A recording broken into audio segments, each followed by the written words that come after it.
Hola, bé, us imagineu que aneu a llençar les escombraries i al contenidor us trobeu dos sacs lligats amb alguna cosa que es mou a l'interior. Els obriu i us trobeu dos gossos vius, indefensos i atemorits. Aquesta és l'experiència que divendres al migdia va viure un veí de Lleida al punt de recollida de residus dels Tres Pontets, al camí de la Mariola.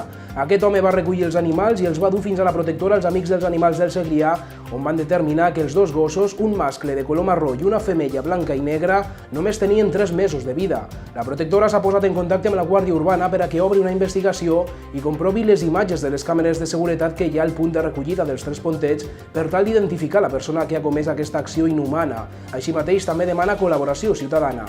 Des de la protectora asseguren que és la tercera vegada en poc temps que els hi arriben gossos que han estat abandonats en aquest mateix punt. En els altres casos, els gossos estaven lligats als contenidors.